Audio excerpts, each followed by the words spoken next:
के पिंजरा जाने कब उड़ जाऊंगी मैं, लाख बिछा दो बंदिशें फिर भी आसमान में जगह बनाऊंगी मैं। हाँ गर्व है मुझे मैं नारी हूँ, भले ही रूढ़िवादी जंजीरों से बांधे है दुनिया ने पैर मेरे, फिर भी इसे तोड़ जाऊंगी।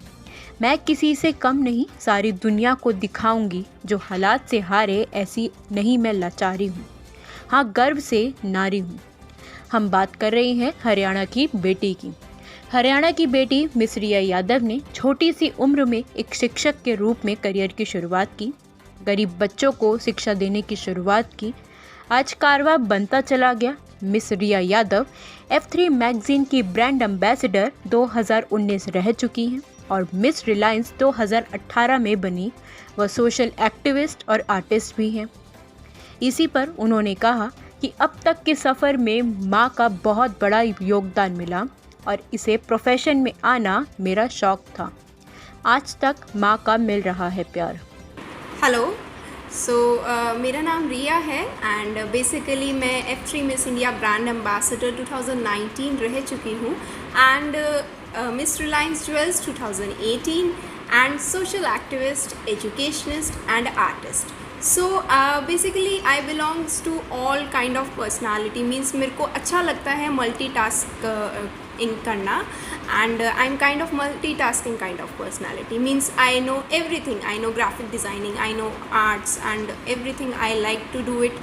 ये एक तरीके का मेरा पैशन है to indulge in every kind of activities। जी, अच्छा बच्चों के लिए तो किस तरह से आपने ये बेसिकली ये जर्नी मेरे लिए आसान नहीं थी, बहुत मुश्किल रही बिकॉज हर एक सक्सेसफुल पर्सन इस जर्नी में मैं अपना योगदान बचपन से दे रही हूँ। If it comes to my childhood, तो जब मैं बचपन में अजंता पब्लिक स्कूल में स्टडी किया है, मैंने अपनी स्कूलिंग अजंता पब्लिक स्कूल से की है। बचपन में मेरे को ऑफ़र आया था boogie woogie show. That time of period boogie woogie show बहुत चलता था एंड आई रिमेंबर उस टाइम पे मैं LKG UKG में थी एंड बेसिकली हम 2 स्टूडेंट्स ही सेलेक्ट हुए थे फ्रॉम दैट स्कूल। हमारे स्कूल में ऑडिशंस लेने आए थे एंड हमारे स्कूल में सिर्फ 2 ही बच्चे ऑडिशन में सेलेक्ट हुए थे, वो थे मैं। बेसिकली जब मेरा सिलेक्शन हुआ मैं बहुत खुश हुई, but when I come to the family, मैंने फैमिली से डिस्कस किया कि मेरे को जाना है, बट फैमिली डिनाइड, मीन्स बड़े लोगों ने मना किया कि हमारी ये लाइन नहीं है, हमें इस लाइन में नहीं जाना है। Try to be in education line only, आपके लिए एजुकेशन लाइन ही अच्छी है और ये लाइन हमारे लिए नहीं बनी है।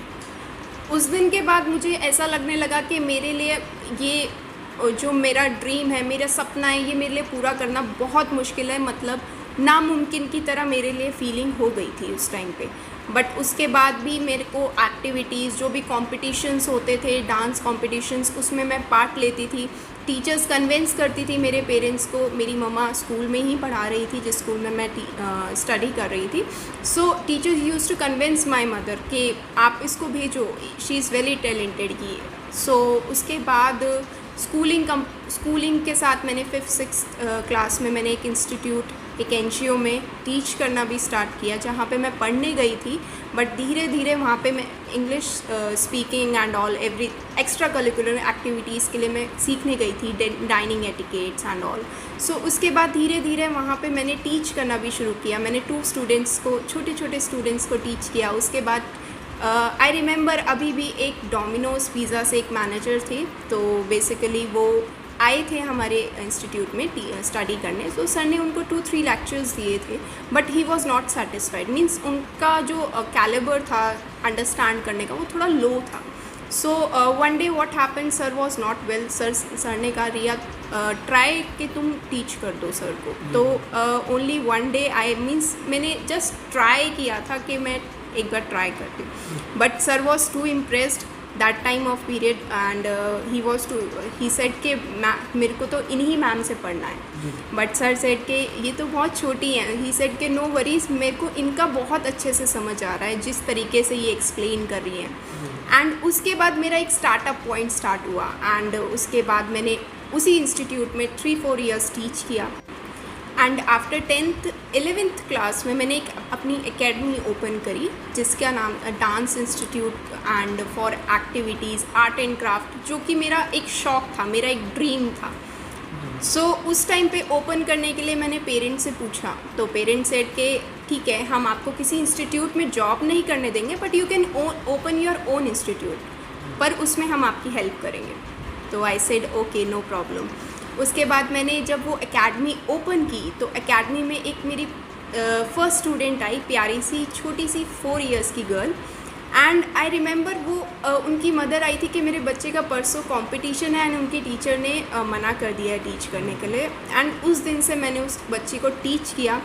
एंड वो थोड़ा सा पुअर फैमिली से थी, तो मैंने उसको समटाइम्स जब वो फ़ीस नहीं दे पाते थे तो मैंने कहा कि no problem, I will teach that child. वो मेरी एक फ़र्स्ट स्टूडेंट थी, मेरा स्टार्टअप पॉइंट था। एंड वो बच्ची अलाइना उसका नाम है, एंड वो बच्ची आज सुपर डांसर की शूटिंग पे गई हुई है एंड वो डांस इंडिया डांस रिटर्न है, इंडिया गॉट्स टैलेंट में भी वो सेलेक्ट हुई हुई है। सो मेरे को बड़ा प्राउड फील होता है दैट कि मैंने छोटी सी बच्ची को ट्रेन किया एंड वो आज इतनी अच्छे मुकाम पे है। एंड मुझे यही लगता है कि उसी बच्ची की वजह से मेरा एक स्टार्टअप पॉइंट स्टार्ट हुआ इस लाइन के अंदर, क्योंकि जब बच्चे कॉम्पिटिशन्स में गए एंड वहाँ पे पूछा गया कि आपको किसने सिखाया, जब रिया मैम का नाम लिया गया, देन लोगों ने जाना कि रिया मैम का टैलेंट, एंड देन लोगों ने अप्रोच किया मम्मा को, कि पेरेंट्स को, मम्मा को, दैट ट्राई, भेजो अपने बच्चे को, जब आपके बच्चे में टैलेंट है तो सेंड हर। तो उसके बाद पेरेंट्स भी मोटिवेट हुए and they started supporting me. And उन्होंने फिर मेरे को इवेंट्स में, कॉम्पिटिशन्स में एज अ जूरी जब मुझे इनवाइट किया गया, उन्होंने मुझे भेजा। एंड आई वाज, मतलब बहुत सारे इवेंट्स में मैं एज अ जूरी रह चुकी हूँ, डांस कॉम्पिटिशन्स में, स्कूल्स में, Venkateshwar school, and there are many schools जिसमें मुझे इनवाइट किया गया था एज अ जूरी। तो वो एक मेरे लिए प्राउड मोमेंट था। एंड धीरे धीरे करके मुझे मिस रिलायंस ज्वेल्स, एक दिन मुझे ऑफ़र आया मॉडलिंग के लिए, that are you interested in modelling, हम आपको मिस रिलायंस के लिए अप्रोच करना चाहते हैं, रिलायंस की आप ज्वेलरीज वेयर करके आप वॉक करेंगे रैम्प पे। सो आई वॉज मीन्स मेरे पास कोई भी आंसर नहीं था, I was excited also, but एक मोमेंट पे मुझे ये याद आता था कि parents will not, definitely not support me, क्योंकि उन्हें ये लाइन पसंद नहीं है। Dance okay, they are okay, but ये उन्होंने बोला था कि आप अंदर सिखाएंगे and after that you will go for jury, okay. But I discussed with my parents and जिन्होंने मुझे अप्रोच किया था उन्होंने मेरे पेरेंट्स को कन्विंस किया and parents were okay with it. फिर उसके बाद मुझे वहाँ पे रैम्प पे वॉक किया मैंने, फ़र्स्ट टाइम वो मेरा वॉक था। And I have been Miss Reliance Jewels 2018। And उसके बाद तो मेरे लिए डोर सारे ओपन हो गए and then opportunities started coming. And उसके बाद मैंने मॉडलिंग की, आई हैव बीन ब्लैकिश की ब्रांड एम्बेसडर बनी, हिमांशी खुराना के साथ वॉक किया एंड धीरे धीरे धीरे अवार्ड शोज़ एंड बेसिकली मैं स्केचेस भी बनाती हूँ। सो मैंने संदीप मारवा जी का स्केच बनाया and there was a foreign ambassador, so उनका भी मैंने स्केच बनाया। So I used to be means लोगों ने मुझे जाना कि व्हाट इज़ रिया का टैलेंट क्या है। सो उसके बाद मुझे अवार्ड शोज़ में इनवाइट किया गया। I have been awarded from Madhuri Dixit and बहुत सारी सेलिब्रिटीज़ से मुझे सम्मानित किया गया। मेरे पेरेंट्स के लिए वो बहुत प्राउड मोमेंट था कि हम जिस बच्चे को जाने नहीं दे रहे थे और आज हमने उसको सपोर्ट किया and she is on very high level. आपको क्या क्या कठिनाई सामना करना पड़ा? यस, कठिनाई बहुत सामना करना पड़ा because parents were supporting me but relatives still they were not agreeing, क्योंकि उनको था कि जिस फैमिली से वी बिलोंग टू वहाँ पे इतना सपोर्ट नहीं दिया जाता है। But parents, I feel proud कि मुझे इतने अच्छे पेरेंट्स मिले हैं जिन्होंने रिलेटिव्स के साथ टफ फाइट करके एंड मुझे सपोर्ट किया, एक दीवार की तरह खड़े रहे मेरे लिए कि रिया तुम जाओ, यू गो ऑन, हम तुम्हारे सपोर्ट में हैं। तो आई फील प्राउड कि मेरे को इतने अच्छे पेरेंट्स मिले हैं जो मेरे को हर चीज़ में, हर मोड पे सपोर्ट करते हैं। बात करें या फिर मॉडलिंग बात करें तो किस तरह से अपने आपको मॉडलिंग बनाना? ओके, बेसिकली मैं मॉडलिंग, फैशन इंडस्ट्री, ये मेरा एक पैशन है।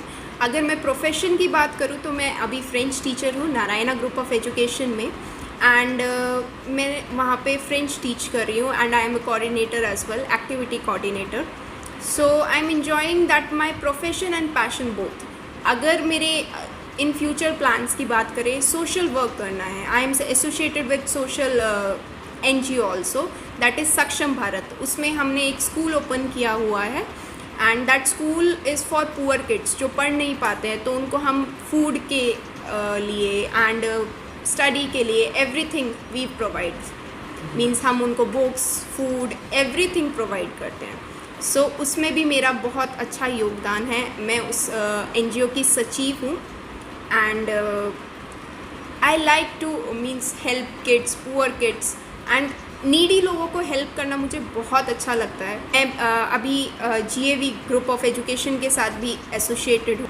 अच्छा लगता है एजुकेशन लाइन, एंड मीन्स मैं हर चीज़ को बैलेंस करके चलना चाहती हूँ. जो मेरे ड्रीम्स थे वो मेरे पूरे हो रहे हैं. मेरी मॉडलिंग लाइन, मेरी फैशन इंडस्ट्री, वो भी मेरा पूरा हो रहा है, एंड उसके साथ साथ मेरा जो प्रोफेशन है उसको भी मैं कायम रख रही हूँ, एंड सोशल वर्क भी आई एम डूइंग. मैसेज देना चाहेंगे उन महिलाओं के लिए जो कि अपना उनके जो सपने होते हैं नहीं पूरे हो पाते, तो किस तरह से मैसेज देना चाहेंगे? देखिए, मेरे भी एक ड्रीम्स थे बचपन में, जो मेरे को लगता था बचपन में कि एक टूट से गए थे, कि नहीं, मुझे नहीं लगता कि मेरे को इन फ्यूचर जाके मेरे पूरे होंगे, बट वो आज पूरे हो रहे हैं. और मेरे को प्राउड मोमेंट लगता है कि मेरे जो ड्रीम्स थे जो बचपन में मेरे मर चुके थे वो आज पूरे हो रहे हैं, कंप्लीट हो रहे हैं. तो अगर आप अपने ड्रीम्स को कायम रखिए और उस पर मेहनत करिए तो क्या कुछ नहीं हो सकता. आपको सारी फैमिली, क्या पूरी दुनिया सपोर्ट करेगी अगर आपके अंदर वो टैलेंट है, वो काबिलियत है कि उसको आप दिखा सको. आपके अंदर वो जज्बा होना चाहिए, फिर तो पूरी दुनिया आपको सपोर्ट करने के लिए रेडी है.